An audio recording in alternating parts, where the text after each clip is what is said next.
9 फरवरी 1943 की बात है। दूसरा विश्व युद्ध अपने चरम पर था। ठंडे पानी में जर्मन पनडुब्बी U-180 कील फॉजर्ड से तेजी से गुजर रही थी। पनडुब्बी के अंदर नाज़ी सैनिकों के बीच एक अजीब सी खामोशी थी। हर चेहरे पर उम्मीद और डर दोनों साफ दिखाई दे रहे थे। कई महीनों से युद्ध में तपे हुए ये सैनिक अपने मिशन के लिए तैयार थे, लेकिन इन सब के बीच एक शख्स बिल्कुल अलग था। एक भारतीय जो मत्सुदा नाम से यात्रा कर रहा था। मत्सुदा नाविक नहीं था और ना ही वो जर्मनी के लिए लड़ रहा था। यू बोट पर उसकी मौजूदगी एक बहुत बड़ा राज था, ऐसा राज जो इतिहास की धारा बदल सकता था। वो अपने साथ लाखों लोगों की उम्मीदें लेकर चल रहा था, एक ऐसे राष्ट्र का भार जो आजादी के लिए तरस रहा था। उसकी ये यात्रा दिखाती है कि एक आदमी अपने देश के लिए किस हद तक जा सकता है। U-180 का मिशन बहुत ही खतरनाक था। उन्हें अटलांटिक महासागर के बीचों बीच एक गुप्त जगह पर पहुंचना था। वहां उनकी मुलाकात एक जापानी पनडुब्बी से होने वाली थी और उनका कीमती सामान, उनका रहस्यमय भारतीय यात्री, हर पल खतरे से खाली नहीं था। अटलांटिक एक युद्ध क्षेत्र था। मित्र देशों के जहाज और विमान हर समय गश्त करते रहते थे। जर्मन जहाजों को ढूंढते रहते थे। एक छोटी सी गलती और सब खत्म।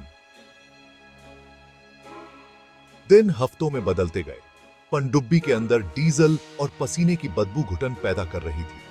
पकड़े जाने का डर सब पर हावी था, लेकिन मत्सुदा डटा रहा। क्रांति की आग में तपा हुआ उसका हौसला डगमगाने वाला नहीं था। वो खतरे को जानता था। यू बोट पर कदम रखते ही उसने उसे स्वीकार कर लिया था। उसका मिशन उम्मीद की एक किरण था, अपने देश की आजादी के लिए एक बड़ी दांव। हफ्तों के खतरनाक सफर के बाद आखिरकार U-180 को एक गुप्त संदेश मिला। वो मडागास्कर के तट पर हिंद महासागर के विशाल क्षेत्र में अपनी मंजिल पर पहुंच चुके थे।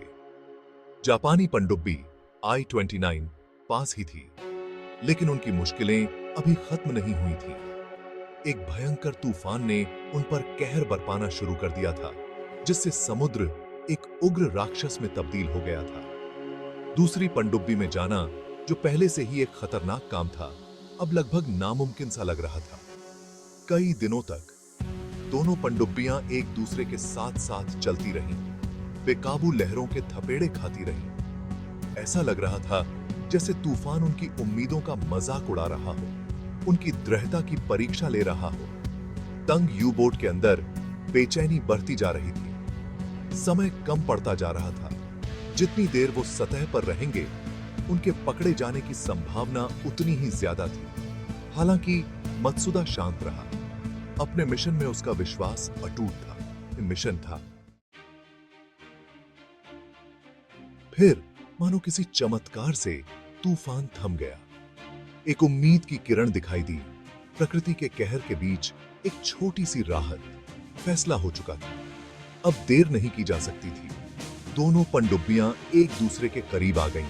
उनके डेक लहरों के साथ खतरनाक तरीके से ऊपर नीचे हो रहे थे। मत्सुदा के लिए दूसरी पनडुब्बी में जाने का समय आ गया था। एक छोटी रबर की नाव उफनते पानी में उतारी गई। मत्सुदा, उसका दिल उत्साह से तेज धड़क रहा था। वो फिसलन भरी यूबोट से नीचे उतरा। वो उस छोटी सी नाव पर सवार हुआ।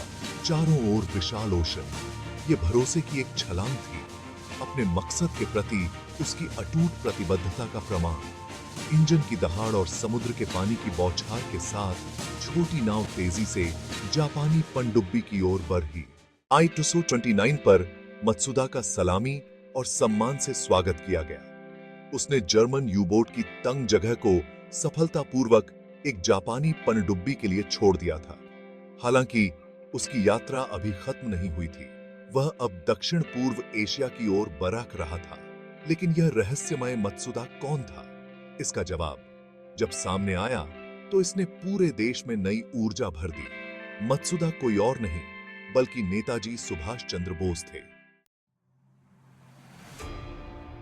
बोस की पनडुब्बी यात्रा केवल एक साहसिक भाग एस्केप नहीं था, ये एक रणनीतिक कदम था। महात्मा गांधी के अहिंसक दृष्टिकोण से असहमत होने के कारण बोस ब्रिटिश शासन से लड़ने के लिए सेना तैयार करना चाहते थे। U-180 पर उनकी यात्रा इस प्रयास में एक महत्वपूर्ण कदम था। इससे उन्हें भारत में ब्रिटिश निगरानी से बचकर निकलने और जर्मनी और जापान में संभावित सहयोगियों से जुड़ने का मौका मिला। जर्मनी से वो जापान गए, जहां उन्होंने भारतीय युद्धबंदियों के साथ मिलकर आजाद हिंद फौज, जिसे INA के रूप में भी जाना जाता है, का गठन किया। उनके जोशीले भाषण, जिनमें एक ज्वलंत देशभक्ति थी, दक्षिण पूर्व एशिया में रहने वाले भारतीयों के दिलों को छू गई। उन्होंने एक स्वतंत्र भारत का सपना दिखाया, एक ऐसा भारत जो दुनिया में अपना हक हासिल करने के लिए तैयार हो। हालांकि अंततः INA को हार का सामना करना पड़ा, लेकिन बोस के प्रयासों का भारत के स्वतंत्रता संग्राम पर गहरा प्रभाव पड़ा। उनके कार्यों ने, उनकी अटूट प्रतिबद्धता ने प्रतिरोध के एक शक्तिशाली प्रतीक के रूप में काम किया, जिससे लाखों लोगों को प्रेरणा मिली। नेताजी सुभाष चंद्र बोस की साहसिक पनडुब्बी यात्रा सिर्फ एक सफर नहीं थी, यह उस अदम्य आत्मा का प्रमाण थी जिसने एक विशाल साम्राज्य को चुनौती देने की हिम्मत की।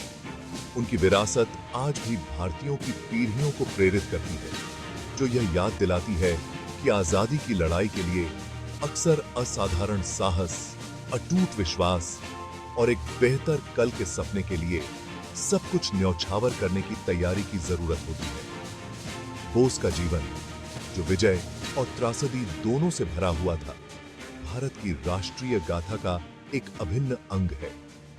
स्वतंत्रता की ओर देश की लंबी और कठिन यात्रा का एक शक्तिशाली प्रतीक।